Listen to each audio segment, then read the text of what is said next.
안녕하세요. 히브리서 더 워드 신재 목사입니다. 오늘 함께 살펴볼 하나님의 말씀은 마태복음 27장 45절부터 56절까지 말씀입니다. 그중 54절 말씀을 제가 읽어보겠습니다. 백부장과 및 함께 예수를 지키던 자들이 지진과 그 일어난 일들을 보고 심히 두려워하여 이르되 이는 진실로 하나님의 아들이었도다 하더라. 아멘. 오늘 본문은 예수님의 십자가에 못 박히시면서 이제 영혼을 떠나보내시고 그 주변에 일어난 일들을 기록한 말씀입니다. 우리가 앞선 말씀에서 계속 살펴보았던 것처럼 예수님의 십자가 사건은 단지 한 개인의 비극적인 죽음을 기록하는 데서 끝나지 않죠.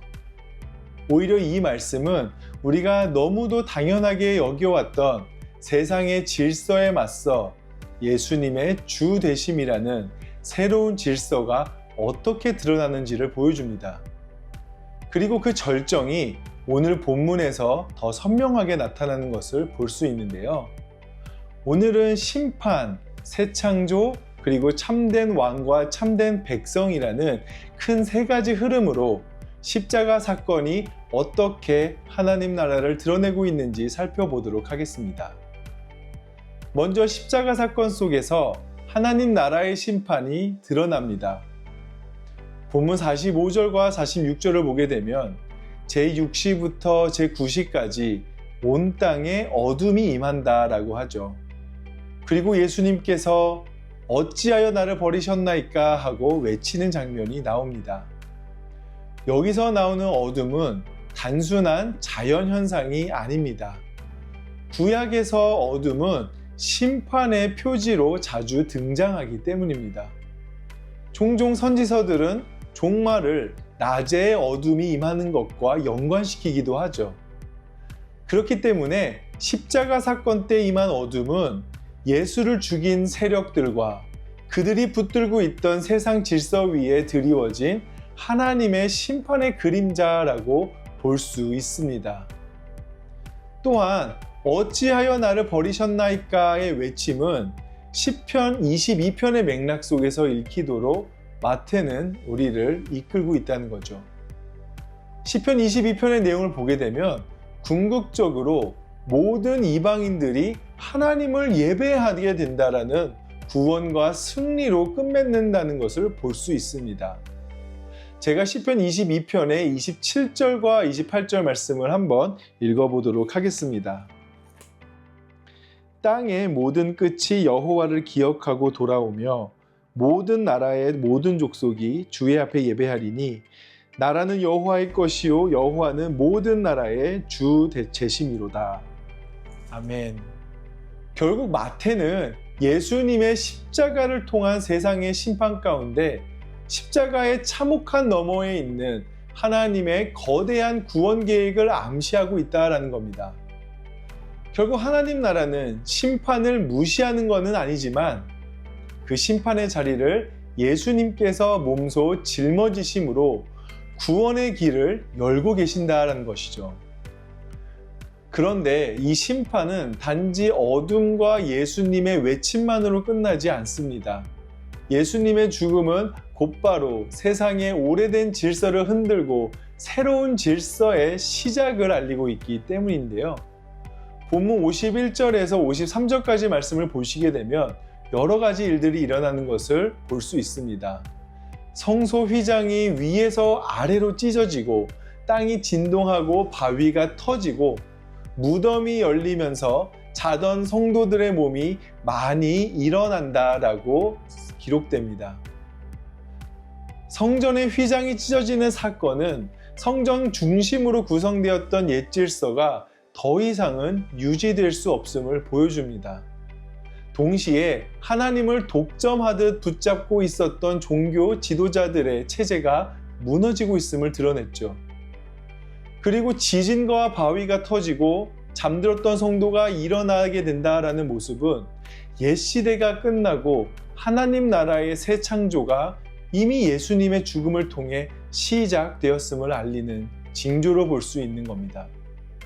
그리고 이렇게 심판과 새 창조가 일어나는 가운데 마침내 한 가지가 분명해지는 것을 다음 구절을 통해 볼 수 있는데요. 바로 십자가에 매달리신 예수님이 어떤 분이냐라는 사실입니다. 54절을 제가 한 번 더 읽어보도록 하겠습니다. 백부장과 및 함께 예수를 지키던 자들이 지진과 그 일어난 일들을 보고 심히 두려워하여 이르되 이는 진실로 하나님의 아들이었도다 하더라. 불과 얼마 전까지 예수님을 조롱하던 로마 제국의 군인들이 지진과 표적을 보고 두려워하며 진실로 하나님의 아들이었도다 라고 고백하는 이 모습은 예수님의 정체성이 십자가에서 역설적으로 드러나는 장면이라고 볼 수 있습니다. 당시에 신의 아들이라는 호칭은 로마 황제에게나 사용되었던 호칭입니다. 그런데 바로 그 황제의 명령을 따르는 제국의 군인이 십자가에 처형당한 한 식민지 백성이었던 예수님을 향해 이 칭호를 사용함으로써 참된 통치자와 구원자는 로마 황제가 아니라 십자가에 달리신 예수 그리스도다. 이심이 드러나진 거죠. 결국 하나님 나라는 세상 권력의 중심이 아니라 십자가의 자리에서 참된 왕을 드러내는 것입니다. 그런데 본문은 참된 왕만 드러내는 것이 아니라 그 왕 아래 누가 참으로 남아있는 백성인지도 보여줍니다. 55절과 56절을 보시게 되면 갈릴리에서부터 따라온 많은 여인들이 멀리서 지켜보고 있는 장면이 나오죠. 예수님을 섬기며 따라왔던 여인들이 끝까지 남아있던 겁니다. 특히 세베대의 아들들의 어머니의 등장은 꽤 의미심장합니다. 왜냐하면 한때 아들들의 높은 자리를 예수님께 구했던 그 어머니가 이제 예수님의 십자가 곁에 남아서 참된 백성이 무엇인지 직접 보고 있기 때문이죠. 결국 하나님 나라의 높은 자리를 꿈꾸었던 남자 제자들의 실패와 대조적으로 사회적으로는 주변에 있었던 여성들이 예수님의 섬김의 사역을 묵묵히 본받고 십자가의 길을 끝까지 동행한 진짜 백성임을 이 본문은 보여주고 있는 것이죠. 결국 참된 백성은 자신이 가진 힘을 과시하는 것이 아니라 예수님 곁에 머물며 섬기는 것이었습니다. 그리고 그렇게 사회적으로는 보이지 않았지만 묵묵히 섬기는 사람들을 통해 계속해서 이어져 왔던 것이죠. 이렇게 예수님의 십자가는 어둠과 외침 속에서 심판을 드러내고 휘장과 일어나는 성도들을 통해 새 창조를 시작하며 백부장의 고백 속에서 참된 왕을 드러내고 끝까지 남아있었던 여인들을 통해 참된 백성의 모습을 보여줍니다. 그렇기 때문에 고난주간의 절정이라고 할 수 있는 오늘 이 성금요일에 우리에게 있는 십자가의 의미가 단지 예수님의 고난만을 기억하는 자리가 되지 않기를 원합니다. 대신에 나는 지금 어떤 질서 아래 살아가고 있는가? 나는 정말 예수님을 참된 주로 모시고 살아가는가? 그리고 나는 끝까지 남아있는 참된 백성의 모습으로 살아가고 있는가? 이러한 여러분들의 삶에 대한 질문들을 또 일상 속에서 가질 수 있는 질문을 스스로에게 묻고 그 답을 찾아가는 성금요일의 시간이 되시기를 소망합니다. 함께 기도하겠습니다. 사랑의 하나님 아버지, 거짓 질서, 세상의 질서 속에 살아가던 저희가 주님의 은혜로 말미암아 이제 새로운 창조물이 되어 저희가 새로운 질서 가운데 놓여 있게 되었습니다.